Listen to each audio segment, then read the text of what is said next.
Mga mahal kong anak, ako si Jesus, at nais kong magbigay-pugay sa mga foster parents.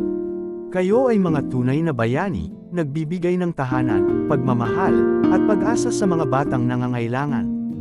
Ang inyong malasakit at sakripisyo ay nagpapakita ng walang kapantay na kabutihan. Mga foster parents, alam ko ang bigat ng inyong responsibilidad. Huwag kayong panghinaan ng loob. Sa bawat yakap at ngiti, binibigyan ninyo ng bagong buhay at pagkakataon ang mga bata. Mga bata, mahal ko kayo. Ang inyong mga foster parents ay instrumento ng aking pagmamahal. Igalang at pahalagahan ninyo sila. Mga foster parents, magtiwala kayo sa Diyos. Naway ang inyong mga puso ay mapuno ng kapayapaan, tapang, at pag-asa.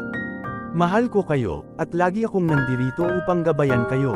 Magtiwala kayo sa aking walang hanggang pag-ibig.